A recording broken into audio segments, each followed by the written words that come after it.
Hello students, आज हम इस लेक्चर में बात करेंगे कोटा यूनिवर्सिटी के सिलेबस और कोर्स स्कीम की। और हमारा सब्जेक्ट होगा ज्योग्राफी और हम देखेंगे बीए पार्ट 2 का सिलेबस और कोर्स स्कीम। तो देखते हैं, पहले कोर्स स्कीम देखते हैं। तो बीए पार्ट 2 में आपके 3 पेपर हैं ज्योग्राफी में, पेपर 1, पेपर 2 और प्रैक्टिकल। पेपर 1 है वो है मानव एवं आर्थिक भूगोल। दूसरा पेपर है ज्योग्राफी ऑफ राजस्थान या राजस्थान का भूगोल। और तीसरा आपका है प्रायोगिक पेपर, प्रैक्टिकल एग्ज़ाम। टोटल जो मार्क्स हैं वो हैं आपके 200। पेपर 1 आपका है 75 मार्क्स का, मानव एवं आर्थिक भूगोल जो है। पेपर 2 जो है आपका राजस्थान का भूगोल, ये भी है 75 मार्क्स का। ये दोनों थ्योरेटिकल पेपर हैं। और इसके अलावा जो प्रैक्टिकल एग्ज़ाम है आपका वो होगा 50 नंबर का। तो टोटल मार्क्स हो गए आपके 200, 150 थ्योरी हो गई और 50 मार्क्स के हो गए प्रैक्टिकल्स। अब थ्योरी पेपर में मिनिमम पासिंग मार्क्स जो हैं आपको दोनों में मिला के 54 मार्क्स लाने होते हैं, ये मिनिमम पासिंग मार्क्स हैं। और प्रैक्टिकल में आपको मिनिमम 18 मार्क्स चाहिए होते हैं। जो पेपर 1 है आपका, ड्यूरेशन एग्ज़ाम का इसका 3 घंटे का है। पेपर 2 का भी 3 घंटे का है। इसमें छोटे क्वेश्चंस आते हैं तुम्हारे, अति लघुतरात्मक आते हैं, लघुतरात्मक आते हैं और निबंधात्मक प्रश्न आते हैं। उनकी मैं सिलेबस के बाद में बात करूंगा कि कौन से सेक्शन से किस टाइप के क्वेश्चंस कितने कितने आते हैं। और रही बात प्रैक्टिकल्स की, तो प्रैक्टिकल में आप में फील्ड सर्वे भी है और नॉर्मल सर्वे भी है। तो इसका जो ड्यूरेशन है एग्ज़ाम का वो 6 घंटे का है और ये है आपका 50 मार्क्स का। तो अभी हम बात करते हैं सिलेबस की, पेपर 1 और पेपर 2 दोनों की। तो जो आपका पेपर 1 है, पेपर 1 जो है सेकेंड ईयर बीए पार्ट 2 का, वो है मानव एवं आर्थिक भूगोल, मानव भूगोल एवं आर्थिक भूगोल। इसमें टोटल आपके 5 सेक्शंस हैं। 5 सेक्शंस में 2 सेक्शन जो हैं वो मानव भूगोल के हैं और जो 3 सेक्शन हैं वो आपके आर्थिक भूगोल से रिलेटेड हैं। तो ये है आपका सिलेबस। सिलेबस में इकाइयाँ हैं, इकाई 1, इकाई 2, इकाई 3, 4 और 5। तो इकाई 1 जो है आपकी यूनिट 1 जो है, उसमें पहला जो सेक्शन है, पहला जो यूनिट है उसमें है मानव भूगोल की प्रकृति, विषय वस्तु और मानव भूगोल के प्रमुख सिद्धांत। तो मानव भूगोल की परिभाषा देखेंगे इसमें हम, उसकी विषय वस्तु देखेंगे, अन्य जो विषय हैं भूगोल या अन्य जो भी विषय हैं, मानविकी हो गए या अन्य जो विषय हो गए, उनसे मानव भूगोल का क्या रिलेशन है वो देखेंगे। इसके अलावा इसमें है मानव भूगोल के 3 सिद्धांत। मानव भूगोल में जिन भूगोलवेताओं का प्रमुख योगदान रहा उनमें से हम 3 का देखेंगे इसमें है Vidal de la Blache, Jean Brunhes और एल्सवर्थ हंटिंगटन। इसमें से विडाल डी ला ब्लाश और जीन ब्रून्स हैं वो फ्रांसीसी भूगोलवेता थे जिन्होंने संभववाद का समर्थन किया। और जो एल्सवर्थ हंटिंगटन हैं वो आपके निश्चयवादी हैं, अमेरिकन भूगोलवेता हैं। इनका भी हम योगदान इसमें देखेंगे। इस सेक्शन में एक जो अलग टॉपिक है वो है विश्व की जनसंख्या।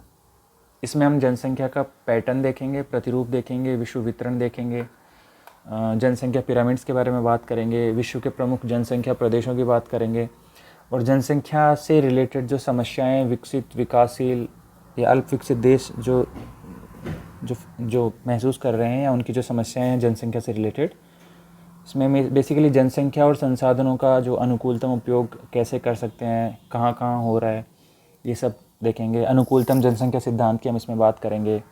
डेमोग्राफिक ट्रांजिशन थ्योरी जो है, जनसांख्यिकी संक्रमण सिद्धांत, उसकी बात करेंगे। इसके अलावा इसमें डेमोग्राफिक डिविडेंड या जननांकीय लाभांश की भी हम बात करेंगे। दूसरा जो सेक्शन आता है वो है आपका मानव, इसमें 2 टॉपिक हैं, एक मानव प्रजातियों के बारे में है और दूसरा प्रमुख मानव जनजातियों के बारे में है। तो मानव प्रजाति की संकल्पना क्या है, मानव प्रजातियों का वर्गीकरण कैसे करते हैं, उसके क्या क्या आधार हैं, प्रमुख प्रजातियां कौन कौन सी हैं, प्रजातियों का डिफ्यूज़न कैसे हुआ, विसरण कैसे हुआ, ये सब हम इसमें देखेंगे।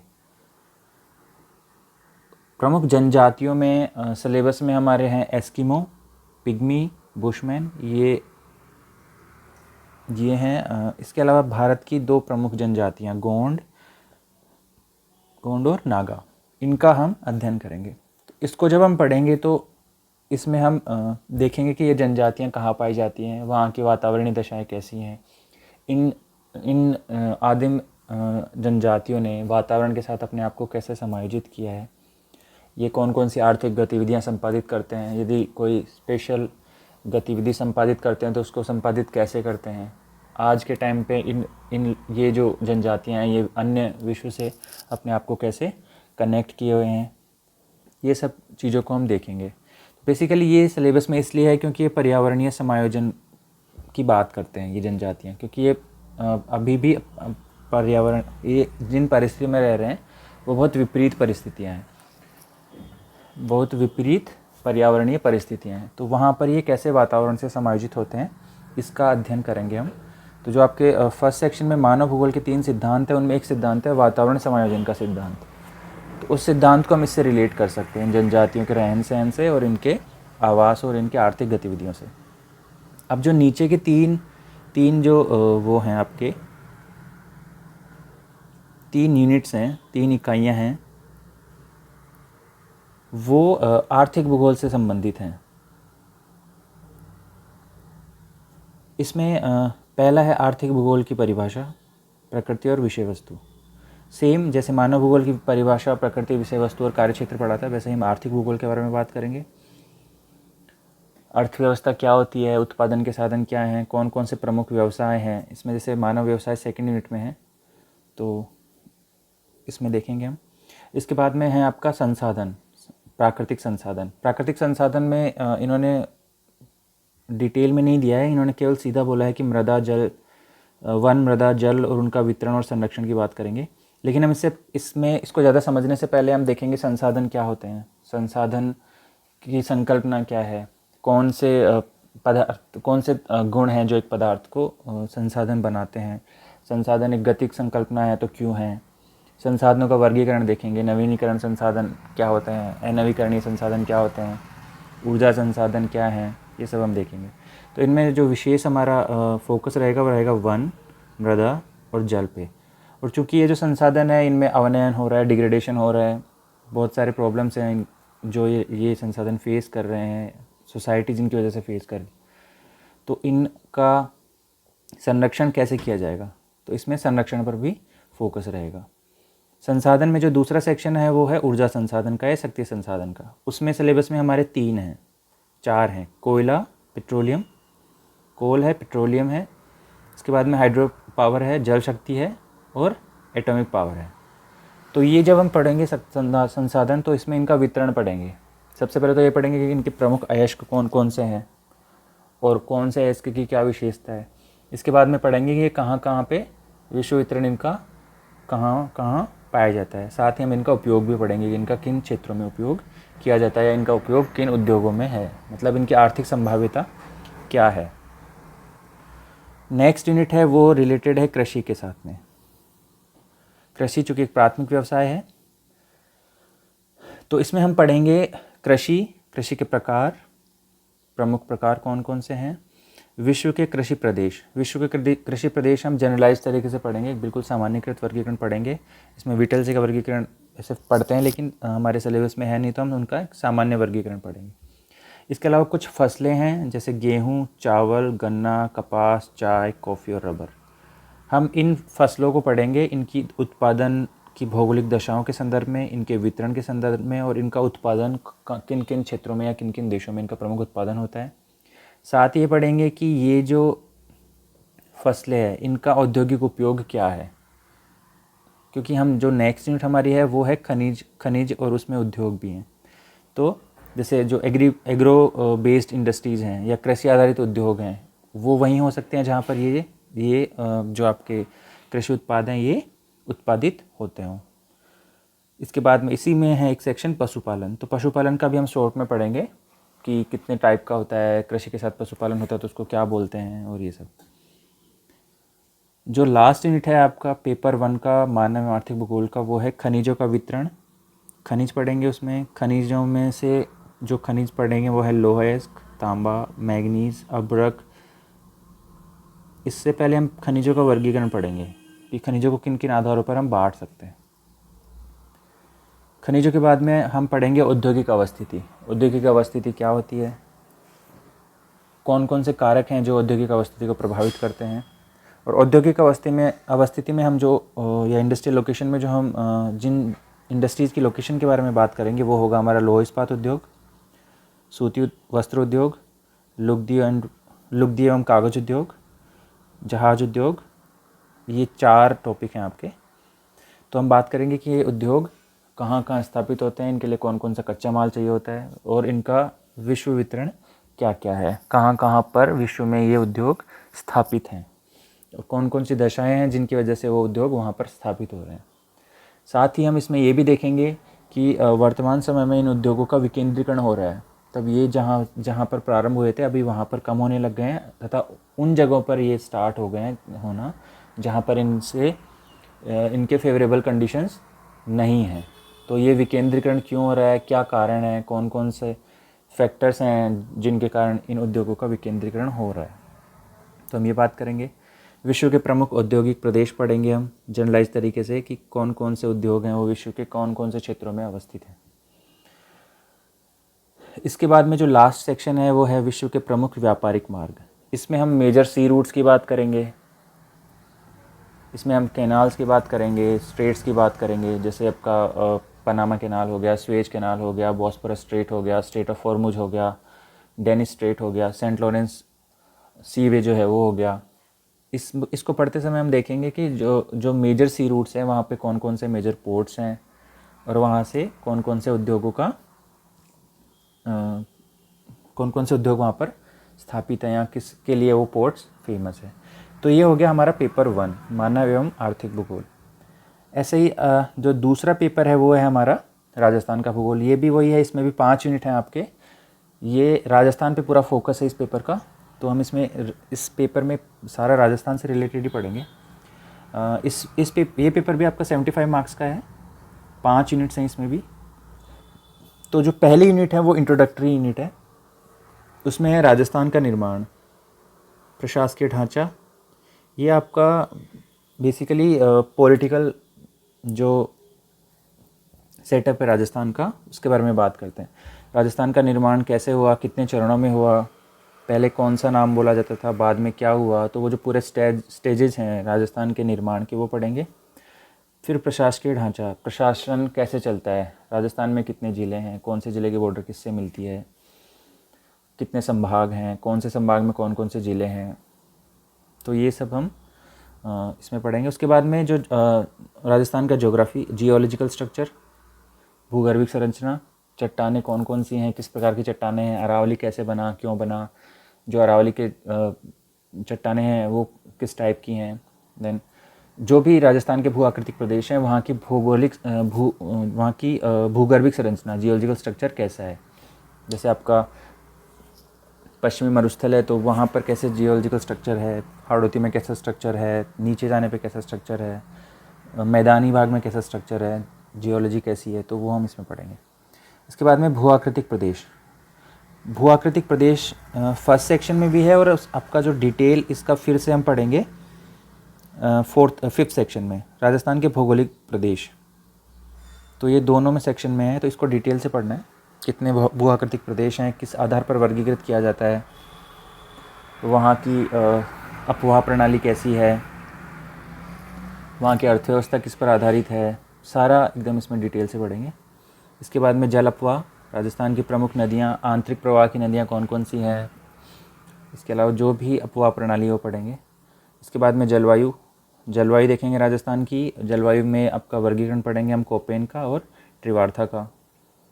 उसके बाद में मृदा, मिट्टियाँ कौन कौन सी पाई जाती हैं, उसका वर्गीकरण देखेंगे। और उसके बाद में नेचुरल वेजिटेशन या प्राकृतिक वनस्पति कौन कौन सी पाई जाती है, तो इस सेक्शन में। तो ये काफ़ी डिटेल सेक्शन है, और एग्ज़ाम में कॉम्पिटिटिव एग्ज़ाम्स में भी इस सेक्शन से काफ़ी क्वेश्चंस आते हैं। उसके बाद में दूसरा जो है वो है आपका कृषि पे, राजस्थान का कृषिगत स्वरूप। राजस्थान का मुख्य व्यवसाय कृषि है, तो कृषि में कौन कौन सी फसलें हैं जो हम खाद्यान्न फसलों के रूप में उत्पादित करते हैं, कौन सी व्यापारिक फसलें राजस्थान में उत्पादित होती हैं, उनका हम डिटेल में वर्णन करेंगे। इसके अलावा कृषि से रिलेटेड एक चीज़ होती है सिंचाई। तो सिंचाई के प्रमुख स्रोत क्या हैं राजस्थान में, कौन से स्रोत कितने % को कवर करता है, इनकी गहनता देखेंगे, इंटेंसिटी कितनी है इनकी। इसके बाद में जो मरुस्थलीकरण है, राजस्थान की एक प्रमुख समस्या, या बोले तो भारत की एक प्रमुख समस्या मरुस्थलीकरण है। तो मरुस्थलीकरण क्या है, वेस्टलैंड, व्यर्थ भूमि जो है क्या है, उसके कारण क्या है, ये सब पढ़ेंगे हम। अब मरुस्थलीकरण को रोकने के उपाय सरकार ने किए हैं, मृदा संरक्षण के उपाय किए जा रहे हैं। तो उसके लिए जो मरुस्थल विकास कार्यक्रम, डेजर्ट डेवलपमेंट प्रोग्राम था जो है आपका, उसका हम डिटेल में स्टडी करेंगे। उसका क्या स्टेटस है, अभी कितना अचीव किया है, और क्या ऑल्टरनेटिव हो सकते हैं, या नई स्कीम्स जो इसके रिगार्डिंग आई हैं, कौन कौन से सेंटर हैं, कौन कौन से केंद्र हैं जो मरुस्थलीकरण को रोकने के लिए वर्तमान में कार्यरत हैं, राष्ट्रीय स्तर पर और राज्य स्तर पर, उनकी हम बात करेंगे। इसके बाद में आपका पशुधन के बारे में बात करेंगे। राजस्थान के प्रमुख पशुधन कौन कौन से हैं, पशु जनगणना के बारे में बात करेंगे। और डेयरी विकास के लिए जो भी प्रोग्राम, जो भी कार्यक्रम चलाए गए हैं राजस्थान गवर्नमेंट के द्वारा सहकारी क्षेत्र में, उनकी हम इसमें बात करेंगे।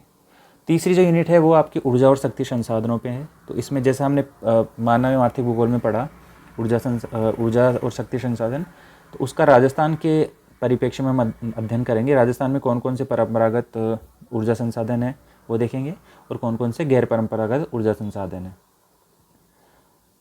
इसके बाद में खनिज देखेंगे, प्रमुख खनिज कौन कौन से हैं, प्रमुख खनिज पेटियाँ कौन कौन सी हैं, तथा वहाँ पे कौन कौन से प्रमुख खनिज उत्पादित होते हैं।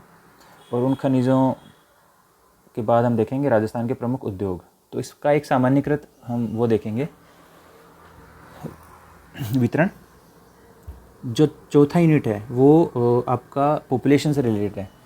राजस्थान की जननांग की संरचना और संस्कृति से रिलेटेड है। तो इसमें वही राजस्थान की जनसंख्या वृद्धि विगत दशकों में किस प्रकार से जनसंख्या वृद्धि हो रही है, इसका वितरण क्या है, जनसंख्या का घनत्व क्या है, नगरीय जनसंख्या का क्या स्टेटस है, अभी कितने % जनसंख्या नगरीय है राजस्थान में। तो पिछले 3 दशकों का हम इसमें अध्ययन करेंगे। साथ ही जो ऑक्यूपेशनल स्ट्रक्चर है या व्यावसायिक संरचना है वो राजस्थान की जनसंख्या की क्या है, वो भी हम देखेंगे इसमें। इसके अलावा अन्य जो क्वालिटेटिव मेजर्स हैं जनसंख्या के लिए, जैसे साक्षरता हो गया आपका, ये हम इसमें देखेंगे। अब राजस्थान की सांस्कृतिक विरासत, जैसे राजस्थान के जो मेले हैं या पर्यटन के स्कोप हैं, जो मेजर टूरिस्ट रूट्स हैं, उनकी बात करेंगे। इसके लिए राज्य सरकार ने जो जो परियोजनाएं लाई हैं या राज्य सरकार द्वारा जो प्रयास किए गए हैं उनकी बात करेंगे। ये इसमें राजस्थान की सांस्कृतिक विरासत में हम देखेंगे। प्रमुख मेले एवं त्यौहार, भू पर्यटन, ये सब देखेंगे इसमें।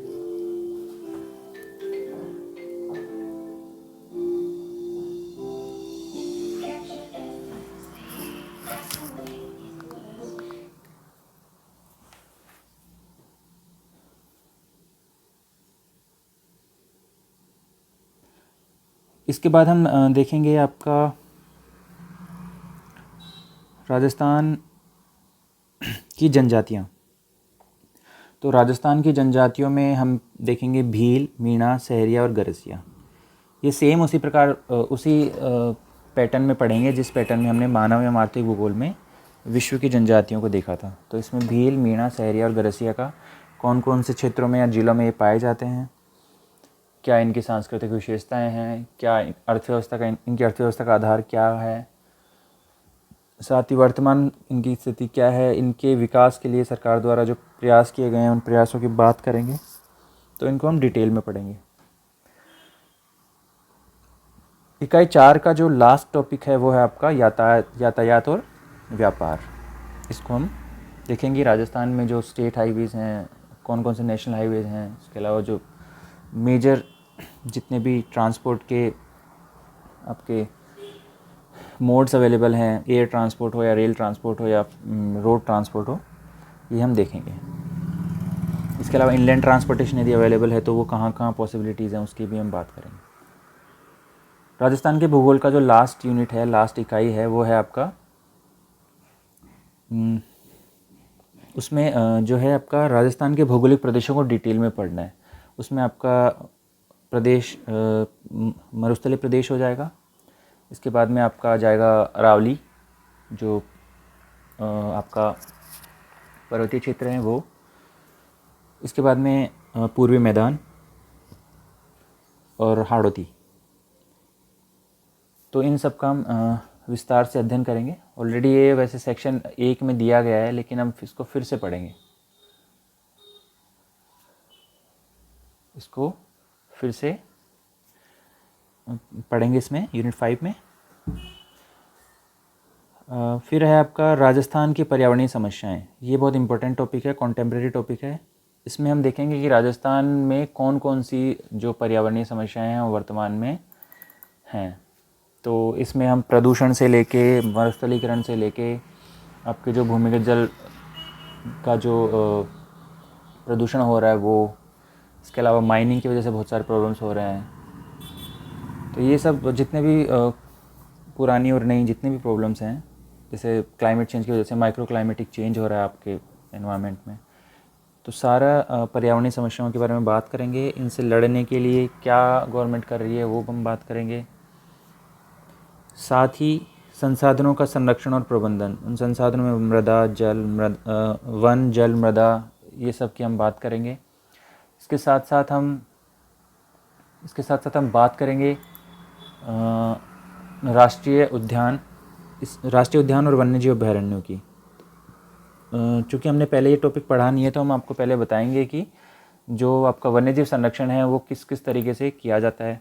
उसमें इन सीटू मेथड कौन कौन से हैं, एक्स सीटू कौन कौन से हैं।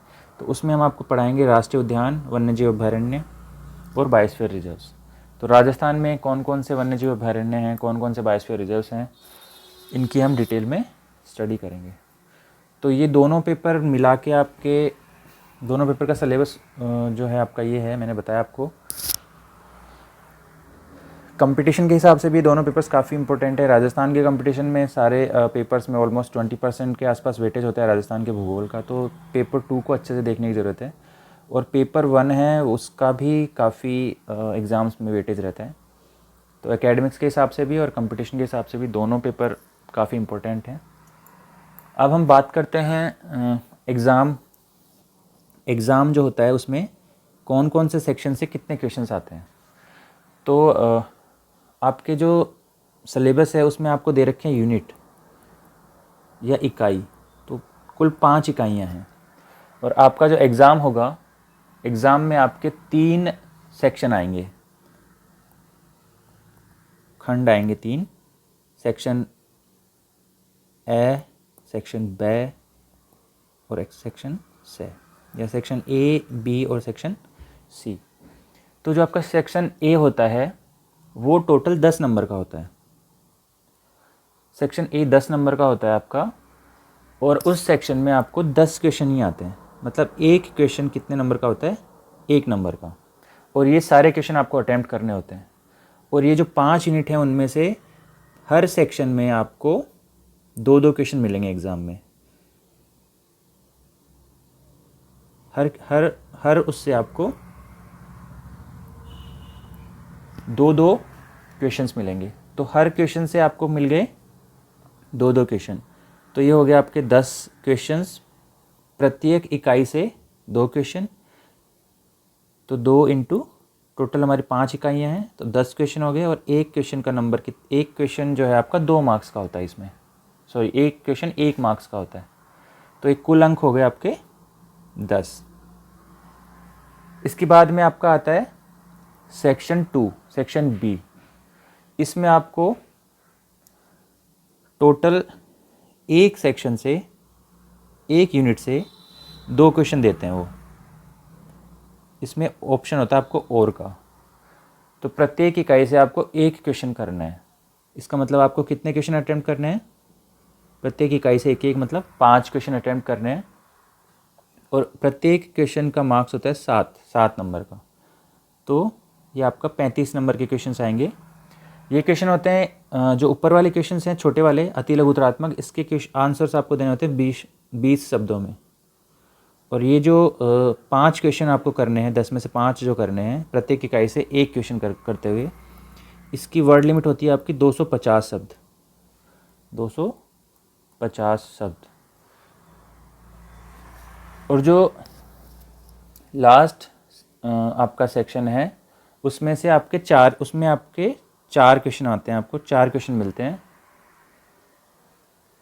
और उन 4 प्रश्नों में से आपको कोई 2 करने होते हैं, और वो जो 4 प्रश्न हैं वो इन पाँचों इकाइयों में से किन्हीं भी 4 इकाइयों से होंगे, और एक इकाई से एक से ज़्यादा क्वेश्चन नहीं होगा। तो इन 4 में से आपको 2 क्वेश्चन करने हैं। इस 2 क्वेश्चन के मार्क्स आपके होते हैं 15, तो टोटल इस के हो गए आपके 30 मार्क्स। तो 30 मार्क्स के 2 क्वेश्चन करने होते हैं। 5 क्वेश्चंस करने हैं आपको 250-250 शब्दों के, जिनका मार्क्स होगा 7 एक क्वेश्चन का, और जो पहला यूनिट है वो कंपलसरी है, सारे क्वेश्चंस करने होते हैं। 10 क्वेश्चन आएंगे आपको, 1 नंबर का एक क्वेश्चन होगा और 10 नंबर के टोटल हो जाएंगे। तो आपके होंगे 30, 35 और 10, तो टोटल हो गया 30 और 35, 65 और 10, 75। तो टोटल आपको 75 मार्क्स के क्वेश्चंस अटैम्प्ट करने हैं।